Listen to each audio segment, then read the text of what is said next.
लखनऊ का पुराना महल और गलनार का राज।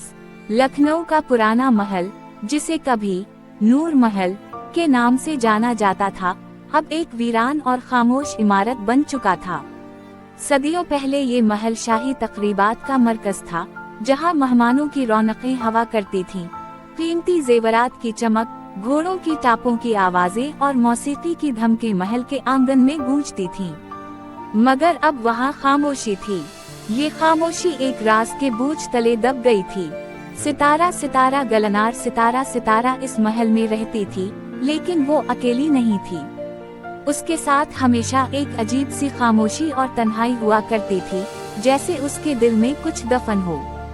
गलनार की आंखों में एक पुरस्कार गहराई थी, जैसे वो हर पल किसी राज की हिफाजत कर रही हो। एक रात जब चांदनी महल के खिड़कियों से अंदर आ रही थी और रात की खामोशी हर तरफ छाई हुई थी, गलनार ने वो पुरानी किताब निकाली जो इसकी दादी ने उसे दी थी। वो किताब सदियों पुराने राजों से भरी हुई थी। किताब के पहले सफ़े पर लिखा था, ये कहानी उस वक्त की है जब महल के अंदर एक बड़ा राज छुपा था। शाही खानदान का एक फर्द, जिसका नाम कभी किसी को मालूम नहीं हुआ, अचानक गायब हो गया था। इस रात चांदनी में महल के कमरों में एक अजीब सी सरगोशी सुनी गई थी, जैसे कोई किसी को बल्ला रहा हो। गलनार को याद आया कि बचपन में उसने भी महल में अजीब सी आवाजें सुनी थीं, मगर वो कभी उनको समझ नहीं पाई थी। आज वो किताब के जरिए इस राज की हकीकत जानने की कोशिश कर रही थी। वो हर सफ़ा पलटती गई और महल की कहानी इसके सामने आती गई। किताब के मुताबिक इस गुमशुदा फर्द को एक खुफिया कमरे में कैद किया गया था। ये कमरा महल के नीचे जमीन में छुपा हुआ था, जिसका दरवाजा सिर्फ चांद की रोशनी में नजर आता था। गलनार का दिल धड़कने लगा। क्या वो कमरा अभी भी मौजूद था? क्या वहाँ अब भी कोई राज दफन था? सितारा सितारा गलनार सितारा सितारा ने फैसला किया कि वो इस राज को समझेगी और इस कमरे को तलाश करेगी। रात का तीसरा खा था और गलनार आहिस्ता आहिस्ता महल के तहखाने की तरफ बढ़ी। महल के जीने पर कदमों की आवाजें गूंजती रहीं, जैसे वक्त पलट रहा हो। जब वो तहखाने में पहुंची, तो चांद की रोशनी एक पुराने दरवाजे पर पड़ रही थी, जो सालों से बंद था। गलनार का दिल जोर जोर से धड़कने लगा। इसने दरवाजा खोला। अंदर एक लंबी सुरंग थी, जो महल के नीचे किसी पोशीदा जगह की तरफ जा रही थी। सुरंग के अंदर की हवा ठंडी और बोझल थी, जैसे सदियों का बोझ वहां छुपा हो। गलनार सुरंग में चलती गई, जब तक वो एक छोटे से कमरे तक ना पहुंच गई। वहां पर एक संदूक रखा था। संदूक पर लिखा था, ये संदूक इस राज की हिफाजत करता है, जिसे कभी कोई जान नहीं पाएगा। गलनार ने कांपते हाथों से संदूक खोला। इसके अंदर एक पुरानी दस्तावेज और एक छोटा सा तलासमी नगीना था। दस्तावेज में लिखा था कि ये नगीना किसी खास वक्त पर चमकेगा और उसके चमकने के बाद वो शख्स जाहिर हो जाएगा जिसे सालों पहले कैद किया गया था। गलनार ने वो नगीना उठा लिया और जैसे ही उसने उसे अपनी मुट्ठी में दबाया, पूरे कमरे में रोशनी फैल गई। संदूक के पीछे एक और दरवाजा नजर आया, जो आज तक छुपा हुआ था। गलनार के कदम लरजते हुए इस दरवाजे की तरफ बढ़े। दरवाजा खोलते ही एक अजीब सा मंजर सामने आया। वहाँ पर एक बूढ़ा शख्स बैठा हुआ था, जिसकी आंखों में वही गहराई थी जो गलनार की आंखों में थी।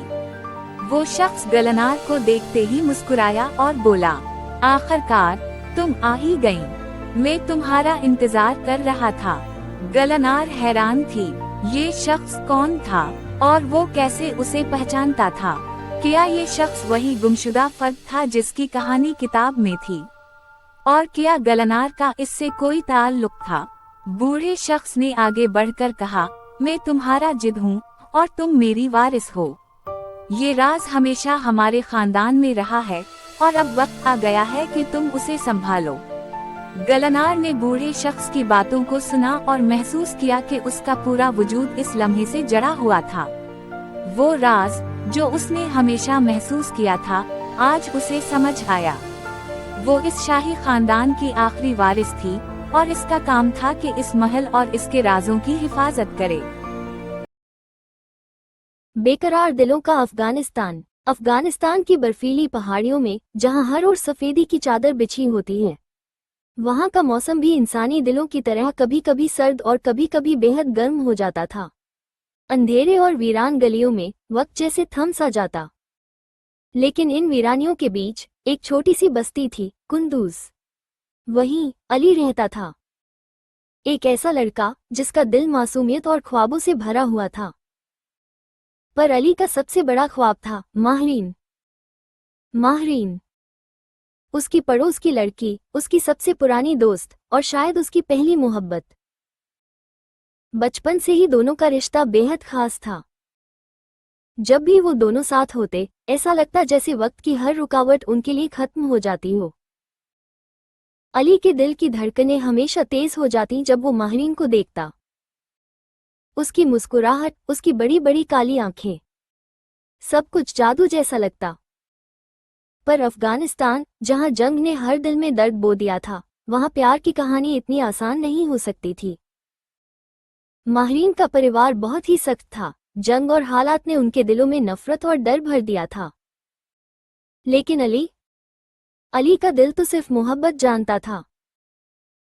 एक दिन जब आसमान पर काले बादल छाए हुए थे और हल्की हल्की बर्फ गिर रही थी, अली का दिल फिर बेचैन था। वो जानता था कि अब उसे माहरीन से अपने दिल की बात कहनी ही होगी, चाहे कुछ भी हो जाए। आखिर कब तक वो यूं खामोश रह सकता था? क्या मोहब्बत के लिए इतना भी जज्बा नहीं होगा कि वो हर मुश्किल को पार कर सके? शाम का वक्त था जब अली ने माहरीन को पास की पहाड़ी के करीब बुलाया। माहरीन लाल रंग के दुपट्टे में सिमटी हुई, आंखों में एक सवाल लिए उसके सामने खड़ी थी। अली की आंखों में जैसे आग थी और उसके दिल में ज्वार भाटा। माहरीन, अली ने धीरे से कहा, मैं तुमसे एक बात कहना चाहता हूं। माहरीन ने उसकी आंखों में देखा, उसकी धड़कनें तेज हो गईं। उसने सवाल किया, क्या बात है? अली, तुम इतने दिनों से कुछ परेशान लग रहे हो।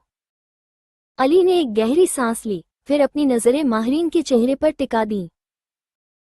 माहरीन, मैं तुम्हें बचपन से जानता हूं, और जितना मैं जानता हूं, उतना ही ये समझता हूं कि मैं तुम्हारे बिना नहीं रह सकता। मैं तुमसे मोहब्बत करता हूं, और ये मोहब्बत सिर्फ एक ख्वाब नहीं, ये मेरी हकीकत है। माहरीन कुछ देर तक खामोश रही। उसकी आंखों में आंसू थे, पर उस खामोशी के पीछे एक सैलाब था। आखिरकार उसने कहा, अली, मुझे भी तुमसे प्यार है। पर उसकी आवाज कांप गई। हमारे हालात, हमारे परिवार, इस जंग की वजह से हम कभी साथ नहीं रह सकते। ये मोहब्बत पूरी नहीं हो सकती, अली। अली के दिल में जैसे चाकू चल गया। उसने माहरीन की बात सुनी, पर वो समझने को तैयार नहीं था।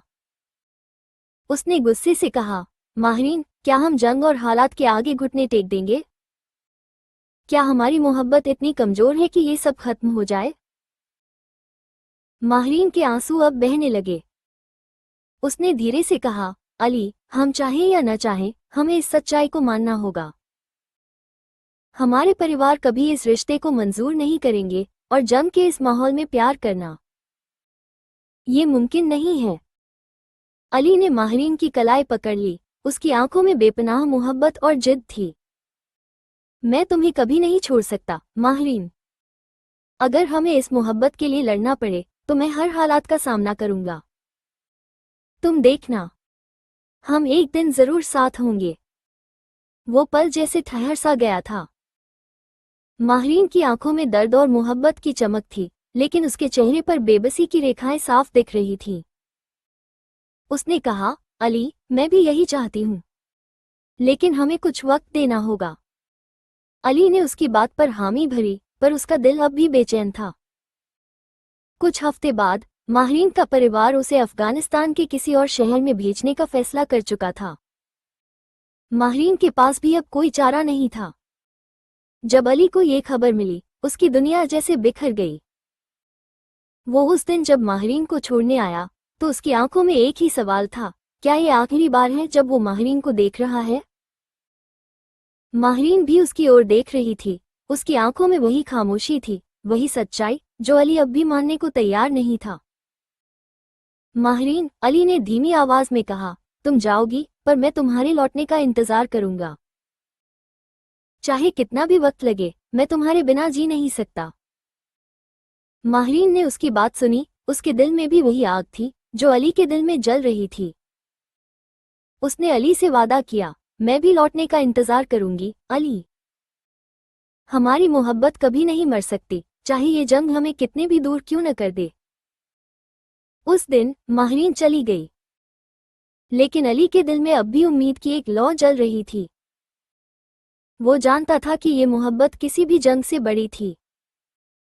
अफगानिस्तान की इन सर्द और बर्फीली गलियों में उनकी मोहब्बत की कहानी अब भी जिंदा थी, कहीं न कहीं, किसी न किसी दिल में। और शायद एक दिन जब ये जंग खत्म हो जाएगी, जब आसमान पर सिर्फ मोहब्बत का सूरज चमकेगा, अली और माहरीन फिर से मिलेंगे। कहानी का ये अंत नहीं था, बल्कि एक नई शुरुआत थी। मोहब्बत की कहानियां कभी खत्म नहीं होती, वो बस वक्त के साथ और गहरी हो जाती हैं। जैसे अली और माहरीन की मोहब्बत, जो अफगानिस्तान की वादियों में आज भी धड़कती है। अगर आपको ये कहानी पसंद आई हो, तो हमारे चैनल कहानी यो की दास्तान को जरूर सब्सक्राइब करें। मोहब्बत की वो गली कहानी शुरू होती है। वो दिन भी अजीब थे जब मोहब्बत मासूमियत में ढल जाती थी। न इजहार की जरूरत, न जवाब की उम्मीद, बस एक झलक काफी होती थी दिल को जलाने के लिए। जब भी मैं उसे देखता, दिल कहता, बस ये पल कभी ना खत्म हो। मैं अम्मी की बातों से बेपरवाह घर के आंगन में बैठा हुआ था। उस रोज सुबह कुछ अलग थी। हर तरफ एक सुकून भरी खामोशी थी, मगर मेरे दिल में तूफान। उस तूफान का नाम था अलीशा। आरिफ, तुम्हें पता है अलीशा, पहली बार जब मैंने तुम्हें देखा था, तुम खिलखिला रही थीं। वो तुम्हारी हंसी जैसे मेरे दिल पर कोई छाप छोड़ गई हो। उस दिन से तुम्हारे बिना सब अधूरा लगने लगा। वो सामने वाली घर की लड़की, जिसके एक मुस्कान से दिल धड़क उठता था, वो बचपन से मेरे सामने ही पली बड़ी थी। अलीशा के घर में हर रोज हंसी मजाक की आवाजें आती थीं।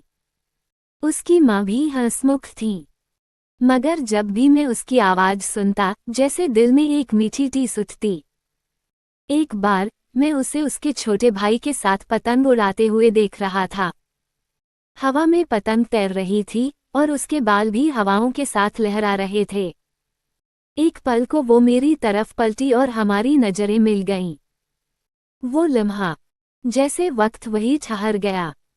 उस दिन पहली बार मुझे अपने दिल की आवाज सुनाई दी, आरिफ, तुम उसे चाहने लगे हो। वो मुस्कराए और मेरा दिल फिर से डूब गया।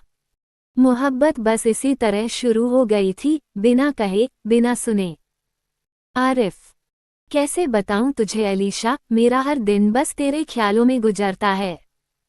तेरी वो हंसी, तेरा हर अंदाज, जैसे मेरी जिंदगी में बस तू ही तू है। जिन्हें इश्क होता है, उन्हें लफ्ज़ों की ज़रूरत नहीं होती। आंखों से आंखों में बयान हो जाती है मोहब्बत की हर कहानी। वक्त बीतता गया। हमारी मुलाकातें तो कम ही होती, लेकिन दिल हर रोज उसे ही ढूंढता रहता। अलीशा के बिना मेरी दुनिया अधूरी थी, और वो इस बात से अनजान। एक दिन जब मैं गली के नुक्कड़ पर खड़ा था, उसे आता देख दिल बेताब हो गया। मैं चाहता था उससे कुछ कहूं, लेकिन हिम्मत न जुटा पाया। उसकी हल्की मुस्कान ने मुझे जैसे बर्फ बना दिया था।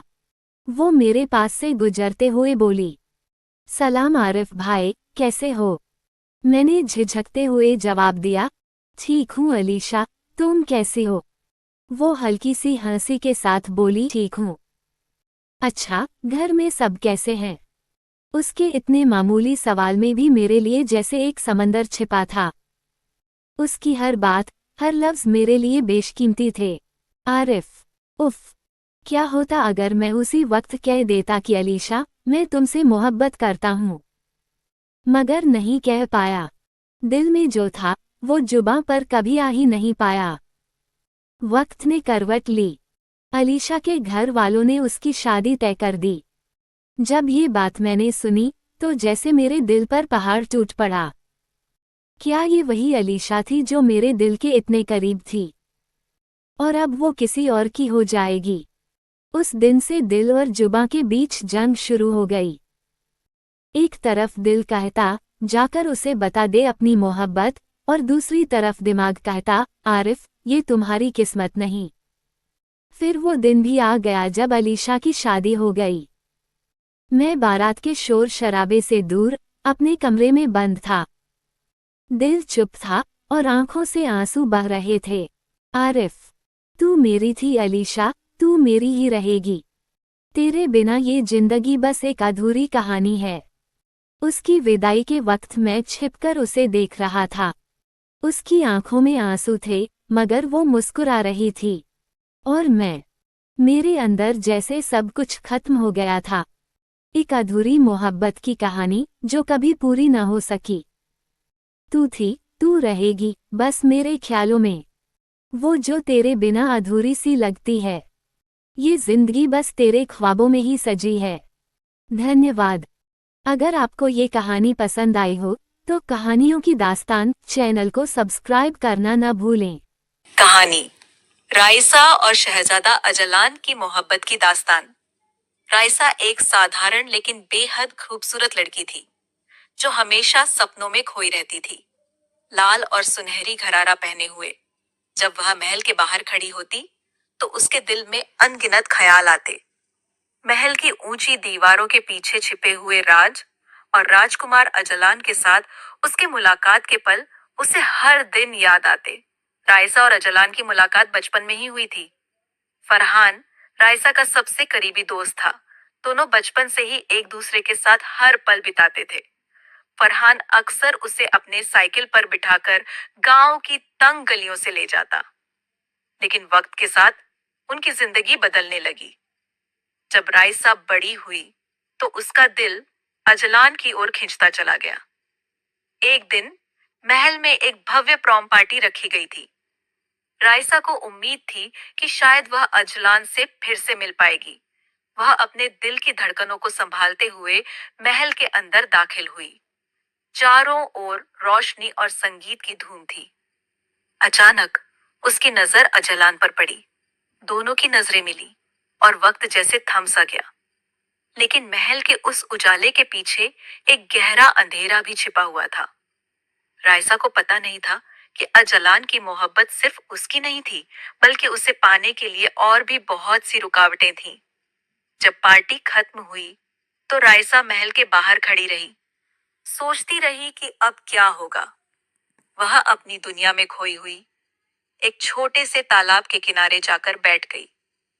चांद की रोशनी उसके चेहरे पर पड़ रही थी और उसकी आंखों में मोहब्बत और चिंता दोनों झलक रही थी। अचानक उसे अजलान की आवाज सुनाई दी। दोनों ने उस चुप रात में अपने दिल की बातें की, लेकिन उनकी राह में मुश्किलें कम नहीं थी। राइसा और अजलान की मोहब्बत की यह दास्तान बहुत गहरी और रहस्यमयी थी। दोनों को अपने इरादों और रिश्तों की परीक्षा से गुजरना पड़ा। अजलान को अपने परिवार और समाज के दबाव का सामना करना पड़ा, जबकि राइसा को अपने दिल और दिमाग के बीच की लड़ाई लड़नी पड़ी। राइसा कई बार रात के सन्नाटे में गांव की तंग गलियों से दौड़ती हुई निकली, अजलान से मिलने की उम्मीद लिए हुए। दोनों ने कई बार चुपके से मिलने का प्लान किया। एक दिन दोनों गांव के पास एक छुपी हुई हरी भरी बगिया में मिले, जहां उनकी मोहब्बत और भी गहरी हो गई। पर समाज और परिवार की बंदिशें उन दोनों के रिश्ते के बीच में आ गईं। आखिरकार दोनों को यह एहसास हुआ कि मोहब्बत सिर्फ अपने दिल की बात नहीं होती, बल्कि यह एक जंग होती है जिसमें जीतने के लिए बहुत कुछ कुर्बान करना पड़ता है। राइसा एक छोटी के किनारे खड़ी होकर दूर गांव की ओर देख रही थी, जहां उसकी नई जिंदगी उसका इंतजार कर रही थी। उसने अपने अतीत को अलविदा कहा और नए सफर की ओर बढ़ी। दोस्तों, अगर आपको ये कहानी पसंद आई हो तो हमारे चैनल कहानियों की दास्तान को जरूर सब्सक्राइब करें। आपके लिए हम और भी बेहतरीन कहानियां लेकर आते रहेंगे। अपना ख्याल रखें और अगली कहानी तक हमें इजाजत दें। आप सुन रहे हैं कहानियों की दास्तान। जहां हम आपके लिए लाते हैं दिलचस्प, रहस्यमयी और जादुई कहानियां। आज की कहानी है जादुई किताब का रहस्य। एक ऐसी कहानी जो आपको जादू, रहस्य और दिल की गहराइयों में छुपे खजाने की सैर कराएगी। तो चलिए इस अनोखी दास्तान को सुनने के लिए तैयार हो जाइए। जादुई किताब का रहस्य। यह कहानी है हसन की, जो लखनऊ के एक छोटे से मोहल्ले में रहता था। हसन बचपन से ही एक जिज्ञासु और शांत लड़का था। उसकी दिलचस्पी हमेशा किताबों में रही। उसकी अम्मी सबीहा बेगम एक साधारण लेकिन धार्मिक महिला थी। उनका मानना था कि दुनिया में हर चीज का जवाब किताबों में नहीं मिलता। कुछ सवालों के जवाब हमें खुद जिंदगी से सीखने होते हैं। लेकिन हसन को अपनी किताबों की दुनिया में खोना अच्छा लगता था। एक दिन जब वह पुरानी किताबों की दुकान पर घूम रहा था, उसकी नजर एक बेहद पुरानी, धूल से ढकी हुई किताब पर पड़ी, जिस पर उर्दू में लिखा था, जादुई हकीकतें। हसन की जिज्ञासा और बढ़ गई। उस किताब की पहली ही झलक से उसे ऐसा लगा जैसे यह किताब कोई साधारण किताब नहीं है। किताब पर कोई लेखक का नाम नहीं था और अंदर की इबारत भी काफी पुरानी लग रही थी। हसन ने दुकान वाले से पूछा, ये किताब कितनी पुरानी है? दुकानदार ने उसकी तरफ अजीब निगाहों से देखा और कहा, बेटे, ये किताब मैंने खुद कभी नहीं पढ़ी। बहुत पहले से यहाँ रखी है, लेकिन कोई इसे खरीदता नहीं। शायद इसकी किस्मत तुम्हारे साथ बंधी हो। हसन ने कुछ संकोच के साथ किताब खरीद ली और अपने घर लौट आया। जब उसने रात को उसे पढ़ना शुरू किया, तो उसकी आंखें चमक उठीं। किताब की शुरुआत में ही लिखा था, जो इस किताब को पढ़ेगा, उसे जादू के ऐसे रहस्य मिलेंगे जिनका सामना करने के लिए दिलेर होना जरूरी है। लेकिन ध्यान रहे, हर जादू की एक कीमत होती है। हसन को लगा कि यह सिर्फ एक मजेदार कहानी है, लेकिन जैसे जैसे वह आगे पढ़ता गया, किताब और भी दिलचस्प होती गई। एक पन्ने पर उसे एक जादुई मंत्र लिखा मिला, जो उर्दू में था, और उसे पढ़ते ही कमरे में अचानक एक ठंडी हवा चलने लगी। हसन घबरा गया, लेकिन उत्सुकता ने उसे वह मंत्र पूरा पढ़ने पर मजबूर कर दिया। जैसे ही उसने मंत्र पूरा किया, किताब से हल्की सी रोशनी निकलने लगी और वह रोशनी पूरे कमरे में फैल गई। हसन की आंखों के सामने अंधेरा छा गया और जब उसने दोबारा आंखें खोली, तो वह अपने कमरे में नहीं था। वो किसी अजनबी, अनजान जगह पर खड़ा था। उसके चारों ओर बड़ी बड़ी दीवारें थीं, जिन पर इस्लामी वास्तुकला की नक्काशी थी। हसन ने महसूस किया कि वह किसी महल में है, लेकिन ये महल किसी पुरानी कहानी की तरह लग रहा था। उसके सामने एक दरवाजा था और उस दरवाजे के पीछे एक रहस्यमयी आवाज सुनाई दी, आखिरकार तुम आ ही गए हसन, मैं तुम्हारा इंतजार कर रही थी। हसन का दिल तेजी से धड़कने लगा। उसने धीरे धीरे दरवाजा खोला और अंदर कदम रखा। अंदर एक बुजुर्ग औरत बैठी थी, जिसके हाथ में वही किताब थी जो हसन ने पढ़ी थी। उसकी आंखों में गहरा रहस्य छुपा था। बुजुर्ग औरत ने हल्की मुस्कान के साथ जवाब दिया, मेरा नाम अमना है, मैं इसी किताब की रखवाली करती हूँ। तुमने जो मंत्र पढ़ा है, उसने तुम्हें यहाँ बुलाया है। लेकिन ध्यान रहे, ये जगह तुम्हारे लिए बहुत खतरनाक हो सकती है। यहाँ की हर चीज में जादू है, लेकिन ये जादू तुम्हें जितना आकर्षित करेगा, उतनी ही खतरनाक कीमत वसूल करेगा। हसन ने उसकी बातें ध्यान से सुनी, लेकिन उसकी जिज्ञासा उसे पीछे हटने नहीं दे रही थी। उसने बुजुर्ग औरत से कहा, अगर मैं इस जगह पर आया हूँ, तो इसका मतलब है कि मुझे यहाँ कुछ सीखने या पाने के लिए बुलाया गया है। मुझे वो रहस्य बताइए जो इस जादुई दुनिया में छुपा है। अमना ने उसकी तरफ गहरी नजरों से देखा और कहा, ठीक है, अगर तुम ये जानने की हिम्मत रखते हो, तो तुम आगे बढ़ सकते हो। लेकिन एक बार रास्ते पर कदम रखा, तो वापसी का कोई रास्ता नहीं होगा। याद रखना, इस महल के हर कोने में एक रहस्य छुपा है और तुम्हें हर रहस्य को हल करना होगा।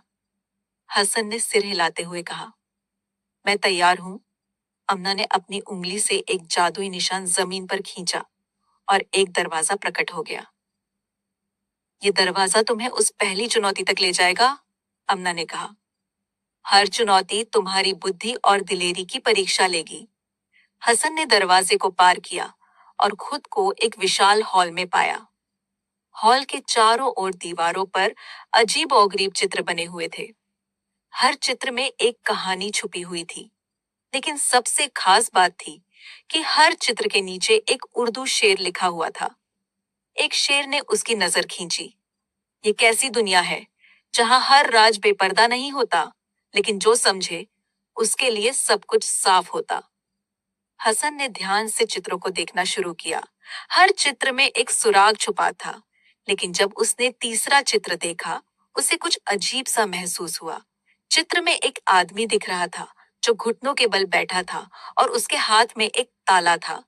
ताले के ऊपर लिखा था, सिर्फ वो इसे खोल सकता है जिसने अपने दिल का सबसे बड़ा राज कबूल किया हो। हसन ने सोचा, क्या ये ताला मेरी पहली चुनौती है? उसने अपने दिल पर हाथ रखा और खुद से पूछा, मेरा सबसे बड़ा राजा क्या है? क्या मैं इसे कबूल करने के लिए तैयार हूँ? हसन ने गहरी सांस ली और कहा, मेरा सबसे बड़ा राजा ये है कि मैं हमेशा अपने अम्मी के बारे में जानना चाहता था। अम्मी हमेशा मुझे कुछ छिपा कर रखती थी और मैं जानना चाहता हूँ कि वो क्या है। जैसे ही उसने ये बात कही, ताला खुद ब खुद खुल गया और हॉल की दीवारें गायब हो गईं। अब वह एक खुले मैदान में खड़ा था, जहां एक विशाल पेड़ के नीचे एक औरत बैठी थी। उसके पास जाते ही हसन की आंखों में आंसू आ गए। वो औरत उसकी अम्मी थी। अम्मी? हसन ने दौड़ते हुए उनकी ओर कदम बढ़ाए, लेकिन जैसे ही वो पास पहुंचा, उसकी अम्मी गायब हो गई। उनकी जगह सिर्फ एक चिट्ठी पड़ी थी। चिट्ठी में उर्दू में लिखा था, हर सवाल का जवाब उसके वक्त पर मिलता है और हर रहस्य का खुलासा तभी होता है जब तुम उसे समझने लायक बनते हो। अब तुम तैयार हो, हसन। जाओ, अपना खजाना ढूंढो। हसन ने चिट्ठी को पढ़कर अपनी आंखों को पोंछा और आगे बढ़ गया। उसे अब समझ में आ गया था कि ये सफर सिर्फ जादू और रहस्यों का नहीं था, बल्कि ये खुद की पहचान और अपने दिल की गहराइयों को जानने का था। वो आगे बढ़ता गया और हर चुनौती के साथ एक नया राज खुलता गया। आखिर में वो महल के आखिरी दरवाजे के पास पहुंचा, जहां लिखा था, जो दिल से देखेगा वही सच्चाई को पहचाने। हसन ने दरवाजा खोला और उसे एक विशाल खजाना दिखा, लेकिन खजाना सोने और चांदी का नहीं था, बल्कि उसमें वो सारी किताबें थीं जो हसन ने कभी चाही थी। और सबसे ऊपर रखी थी वो जादुई किताब, जिससे उसका सफर शुरू हुआ था। किताब के आखिरी पन्ने पर लिखा था, खजाना वो नहीं जो बाहर दिखता है, खजाना वो है जो तुम्हारे अंदर छिपा होता है। तुमने इसे पा लिया, हसन। अब जाओ, अपनी कहानी पूरी करो। हसन ने उस दिन सीखा कि असली जादू हमारी सोच, हमारी समझ और हमारी जिज्ञासा में छिपा होता है। दुनिया का हर रहस्य तब तक रहस्य रहता है जब तक हम उसे समझने की कोशिश नहीं करते। अगर आपको ये कहानी पसंद आई हो और आप ऐसी ही और भी दिलचस्प कहानियां सुनना चाहते हैं, तो हमारे चैनल कहानियों की दास्तान को जरूर सब्सक्राइब करें। नई कहानियों के लिए हमारे साथ जुड़े रहें और इस जादुई सफर को और भी आगे बढ़ाएं। सुनना चाहते हैं तो हमारे चैनल कहानियों की दास्तान को जरूर सब्सक्राइब करें। नई कहानियों के लिए हमारे साथ जुड़े रहें और इस जादुई सफर को और भी आगे बढ़ाएं।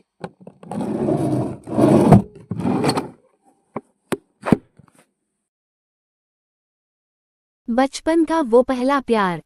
कहानी शुरू होती है साल 1985 से, जब छोटे छोटे मोहल्लों में बच्चे शाम को गलियों में खेलते थे और छतों पर कागजी पतंगे उड़ाया करते थे। ऐसा ही एक मोहल्ला था जहां एक छोटे से मकान की छत पर बैठा रफीक आसमान की ओर देख रहा था। उसके हाथ में एक पुरानी किताब थी, लेकिन उसकी आंखें कहीं और खोई हुई थीं। दूर से छत पर एक लड़की नजर आई। आलिशा, सफेद दुपट्टा उड़े हुए, अपने बालों में गुलाब का फूल लगाते हुए वो बार बार आईने में देख रही थी। रफीक की निगाहें उस पर ठहर गईं और फिर दिल में एक अजीब सी हलचल मच गई। बचपन से दोनों एक दूसरे के साथ खेलते आए थे, लेकिन आज जब उसने आलिशा को देखा तो दिल कुछ अलग ही धड़क रहा था। मोहब्बत की पहली झलक थी ये, लेकिन उसे समझ नहीं आ रहा था कि आखिर वो ऐसा क्यों महसूस कर रहा है। दिन बीतते गए और मोहल्ले की गलियों में वो दोनों अक्सर मिलते। रफीक हमेशा आलिशा को देखकर मुस्कुरा देता, पर कभी अपनी भावनाओं को जाहिर नहीं कर पाया। हर शाम जब वो मोहल्ले के नुक्कड़ से गुजरती, उसके दिल में एक अजीब सी बेचैनी होती। क्या ये प्यार है या फिर बस एक छोटी सी दोस्ती? एक दिन जब बारिश हो रही थी, आलिशा भागते हुए रफीक के घर के सामने आकर रुक गई। भीगी हुई जुल्फें, चेहरे पर गिरती बारिश की बूंदें और दिल की धड़कनें तेज हो गईं। उसने कहा, रफीक, तुम बारिश में क्यों नहीं खेल रहे?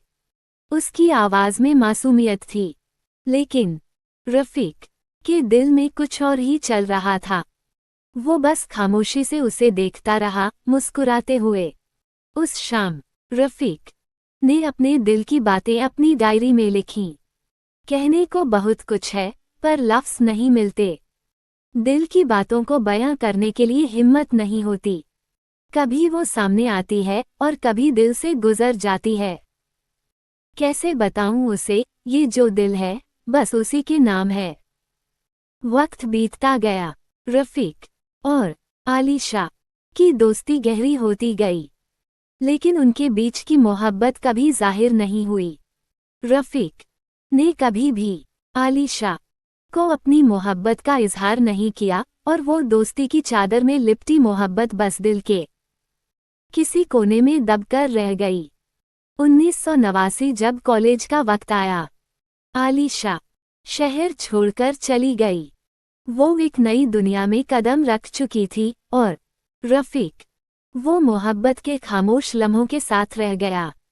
उसके दिल में आज भी वो बचपन की यादें ताज़ा थीं, लेकिन अब आलिशा उसकी जिंदगी से दूर जा चुकी थी।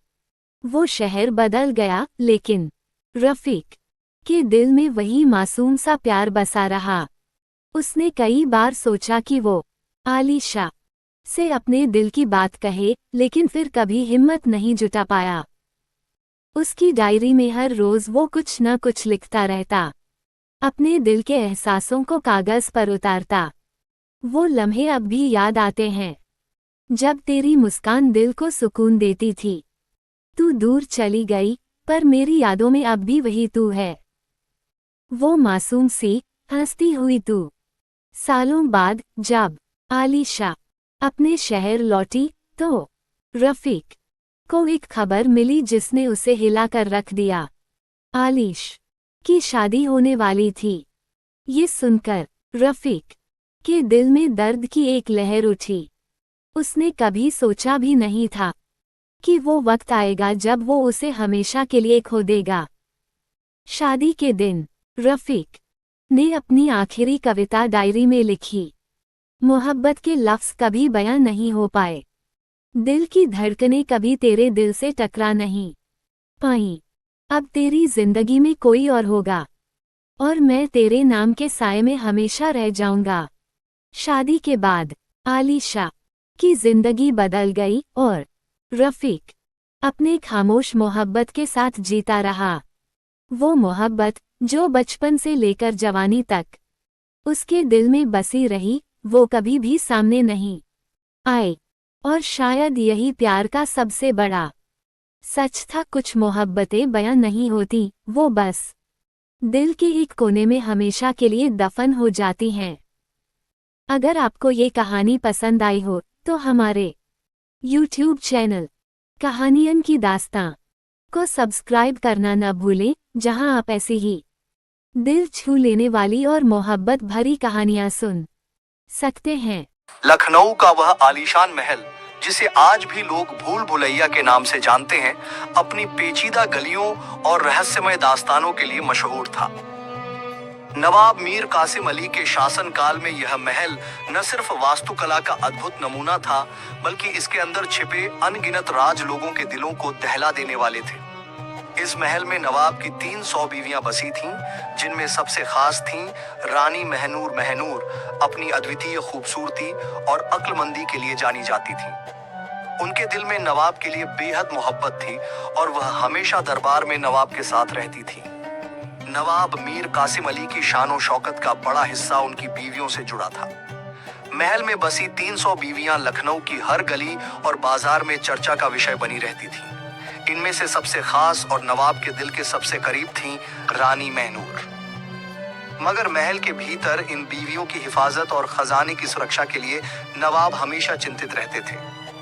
तभी एक दिन दरबार में एक मशहूर आलिम आया, जिसने नवाब को एक गंभीर नसीहत दी। उसने कहा, ऐ नवाब, अल्लाह की रहमत तुम पर है, मगर याद रखो कि एक दिन दुश्मन तुम्हारी सल्तनत पर हमला करेंगे और तुम्हारे खजाने और बीवियों पर नजर गड़ ढाएंगे।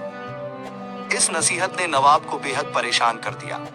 उन्होंने सोचा कि दुश्मनों से अपनी बीवियों और खजाने की हिफाजत के लिए कुछ करना होगा। यही वजह थी कि नवाब ने अपने सबसे भरोसेमंद वास्तुकार को बुलाया और महल के अंदर एक बेहद पेचीदा भूल भुलैया और बावली कुआं का निर्माण करवाया। यह भूल भुलैया इतनी जटिल थी कि जो एक बार इसके अंदर जाता वह आसानी से बाहर नहीं निकल पाता। महल की रईसी में एक और चीज शामिल थी, लखनऊ का लजीज खाना। महल के बड़े बड़े दीवान खाने में महफिलें सजाई जाती थीं, जहां नवाब और उनकी बीवियां लखनऊ के सबसे मशहूर पकवानों का लुत्फ उठाते थे। कबाब, निहारी, बिरयानी और जर्दा जैसे लजीज खाने की खुशबू पूरे महल में फैली रहती थी। हर दस्तरख्वान पर शाही दावतों का माहौल होता था, जहां एक से बढ़कर एक लज्जतदार पकवान परोसे जाते थे। खास तौर पर रानी महनूर को शीरमाल और कुल्फी बहुत पसंद थी और वह अक्सर नवाब के साथ यह मिठाइयां खाया करती थी। इस बीच अंग्रेजों को लखनऊ के इस महल और इसके अंदर छिपे खजाने की खबर मिल चुकी थी। अंग्रेज सेना के प्रमुख कर्नल विलियम्स को इस मिशन की जिम्मेदारी दी गई कि वह महल पर हमला करके नवाब का खजाना अपने कब्जे में ले ले। कर्नल विलियम्स एक बेहद चालाक और निर्दयी अधिकारी था और उसने महल की कमजोरियों का पता लगाने के लिए अपने जासूस भेजे। जैसे ही नवाब को इस हमले की खबर मिली, उन्होंने महल की सुरक्षा कड़ी कर दी। लेकिन अंग्रेज सैनिक भूल भुलैया के अंदर घुसने का रास्ता तलाश रहे थे। उस समय महल के सबसे महत्वपूर्ण खजाने की चाबी महल की वफादार दासी फातिमा के पास थी, जिसे नवाब ने खजाने की हिफाजत की जिम्मेदारी सौंपी थी। जब फातिमा को यह खबर मिली कि अंग्रेज महल के खजाने तक पहुंचने की कोशिश कर रहे हैं, तो उसने बिना समय गंवाए एक साहसी कदम उठाया। फातिमा ने खजाने की चाबी उठाई और सीधे बावली कुआं की तरफ दौड़ी। उसके दिल में खौफ था, मगर उसकी वफादारी नवाब के प्रति अडिग थी। जैसे ही उसने कुएं के पास पहुंचकर देखा कि अंग्रेज सैनिक पीछे आ रहे हैं, उसने सोने की चाबी कुएं में फेंक दी और खुद भी कुएं में कूद गई। 4 दिन तक अंग्रेज सैनिकों ने महल के कोने कोने को छान मारा, मगर उन्हें खजाना नहीं मिल सका। फातिमा का बलिदान बेकार नहीं गया। अंग्रेजों की तमाम कोशिशों के बावजूद खजाना बावली कुएं की गहराइयों में छिपा रहा। इस हमले के बाद नवाब मीर कासिम अली का दिल टूट गया था। रानी महनूर, जो उनकी सबसे अजीज थीं, ने नवाब से कहा, यह भूल भुलैया हमारी हिफाजत के लिए बनाई गई थी, लेकिन अब यह हमारी कैद बन गई है। महनूर का दिल भारी हो गया था, क्योंकि वह जानती थी कि महल की 300 बीवियां इस भूल भुलैया के अंदर कैद होकर रह गई थीं। अंग्रेजों ने कई बार कोशिश की, लेकिन इस भूल भुलैया का रास्ता किसी को भी न मिला। रानी महनूर ने आखिरी सांस तक अपने महल को नहीं छोड़ा। वह नवाब के साथ अपनी यादों में खोई रही और उनकी दास्तानें आज भी लखनऊ की हवाओं में सुनाई